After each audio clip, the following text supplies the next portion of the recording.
Hi guys, Mr. McIntyre here, carrying on with our fraction work. Today we're going to look at multiplying and dividing.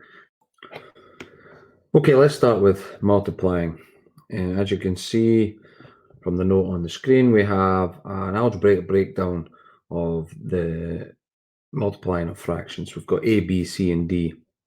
Each of these letters just represent a number.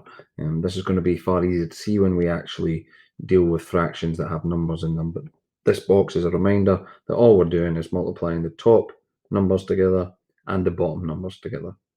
Like I say, it'll be far clearer when we look at actual numbers, and I'll talk you through one right now. Okay, so if we had a look here, you can see that we're just going to take this A and multiply it by C, this B and multiply it by D. So if we have a look at, keep the numbers nice and simple, if we have a half times 3/4, then what we're going to do here is we're going to take the top two numbers, in other words, the 1 and the 3, and we're going to multiply them together. So 1 times 3. Underneath that, we're going to take the 2 and the 4, and we'll multiply those together, and we have 2 times 4. 1 times 3 is 3, 2 times 4 is 8. So our final answer is 3/8. Naturally, what will happen is that you will over time become a little bit more comfortable with this type of working. And so this middle step here that I'm highlighting in green will be something that you'll be able to skip. Okay, I would always encourage you doing that step though when we deal with complex fractions. Okay, if we're going to be taking notes, that's exactly how we would be labeling this type of example. I know it looks very similar to the type of question we've just done, but there's no harm in that whatsoever.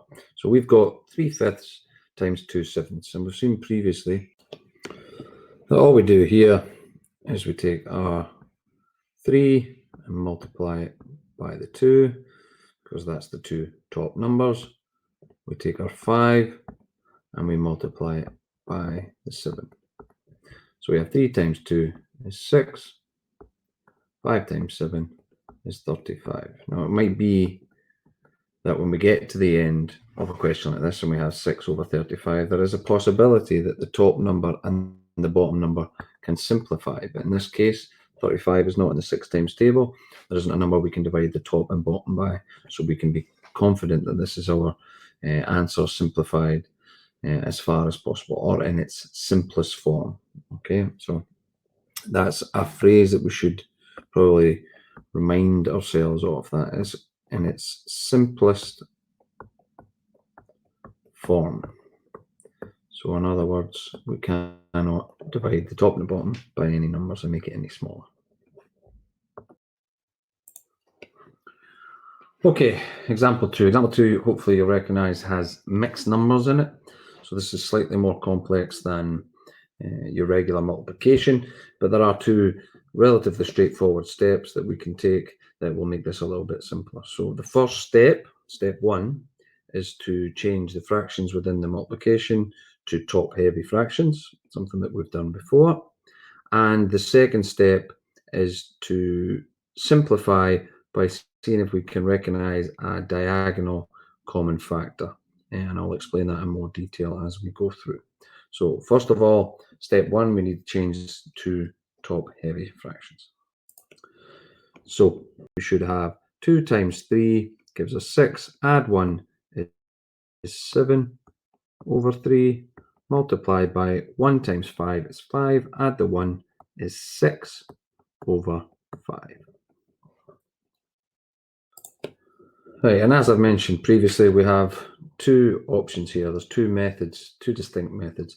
Method 1 is where we're going to simplify up front, having a look at our diagonal common factors. And method 2 would be if we simplify at the end. I'm going to start with method 1. And for method 1, what we're looking to do is we're just looking to have a short look at the diagonal values. So diagonally, what I'm talking about is I'm looking at the 7 and the 5, and I'm looking at the 3 and the 6. And we're only looking at these pairs diagonally. What we look for is common factors between these diagonal values. If we can find common factors between the diagonal values, we can cancel out before we do our multiplication, and therefore making the values smaller. So looking at the diagonal values, it's quite clear that the 7 and the 5 have no common factor, but the 3 and the 6 have a common factor of 3. So what we can do is we can cancel out that common factor. 3 divided by 3 gives us 1, and 6 divided by 3 gives us 2. Okay, now what that does is that changes the multiplications when we come to the next stage. Instead of 7 times 6, it's now 7 times 2, and instead of 3 times 5, it's now 1 times 5. And that allows us to keep the numbers as small as possible. Naturally, that gives us 14 over 5, and we would follow this through like we had done before. The 14 over 5 is a top-heavy fraction, so to change that to mixed numbers, we divide 14 by 5, we get 2 whole numbers. That leaves us a remainder of 4, so 4 fifths. And that is method 1. So step 1, change to top-heavy fractions. Step 2, look for diagonal common factors, and then follow the same process as we would do when we multiply. Okay, method 2, it just goes back to our original multiplication. We still go through the top-heavy fraction change, so we would change the 2 and a third and the 1 and 1/5 to 7/3 and 6/5. And now we just follow this through 7 times 6 and 3 times 5. And this time it gives us 42 over 15. Okay, a considerably larger number. Now all that means is that we need to look for a common factor at this stage. So we now look for a common factor between 42 and 15. This is where it can become a slightly more difficult task when the numbers are bigger than 42 or 15. We can see that 42 divides by 3 to give us our 14, and 15 divides by 3 to give us 5. And in the same way as we had done with method 1, we do 14 divided by 5 gives us our 2 whole numbers with a remainder of 4, and we have 2 and 4 fifths as our final answer. Like I say, 2 methods. Method 1 means you simplify up front. It's my preferred method, and you'll see that as you go through the exercises, the numbers get very large if you don't do that. Method 2, if it's something that you're more comfortable with, then that's absolutely fine to do the simplification right at the end.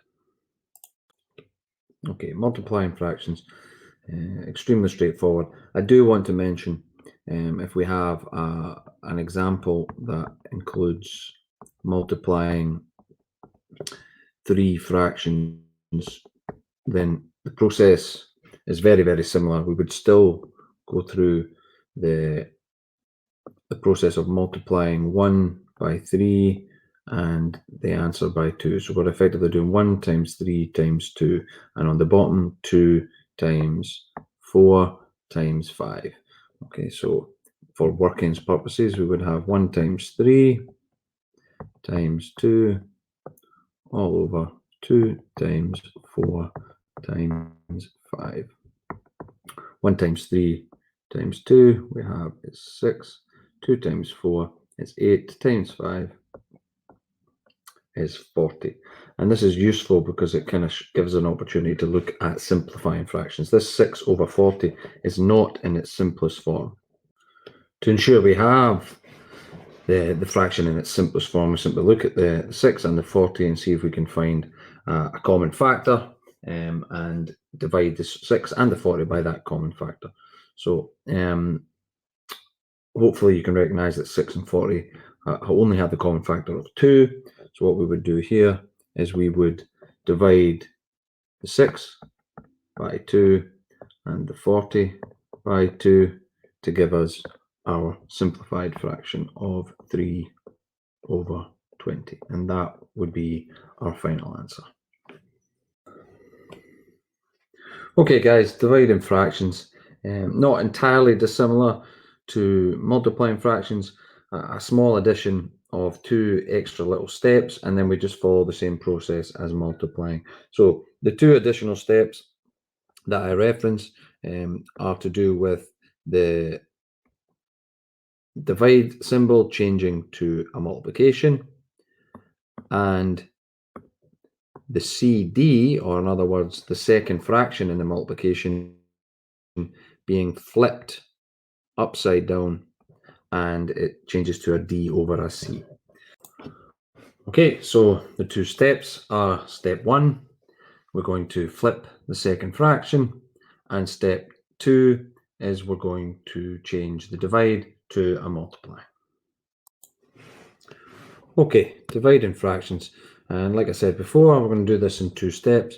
So we're going to start off with step one. Step one is to flip the second fraction. So instead of 2 over 3, we're going to change that to 3 over 2. That's step one. Step two is just to change the divide to a multiply. Step two.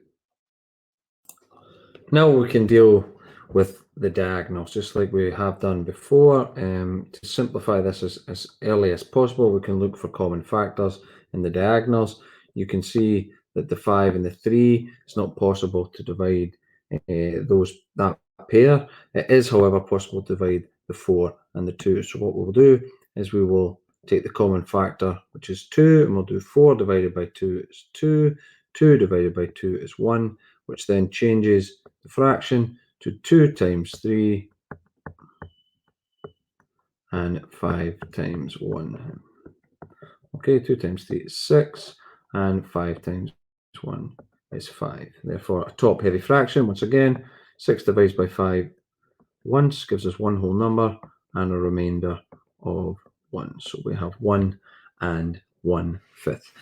There is, of course, method 2 that you could use, in which case you would be able to ignore the simplifications, and from the beginning we've got 4 times 3 and 5 times 2, in which case we have 12 over 10, and that would give us 1 and 2/10, which we know can be simplified to 1 and 1/5.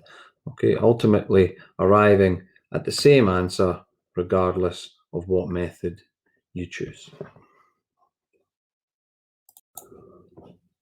Okay, dividing example 2. As you can see, we've got a mixed number here, just like we did with our multiplication of mixed numbers. The first step is to change to top-heavy fractions. The second step will be to flip the second fraction, and the third step would be to change the divide to a multiply, and the fourth step will be to cancel out any diagonal. So this is really a combination of everything we've learned up to this point. So just to remind you, step 1 and step 2, step 3, and finally step 4.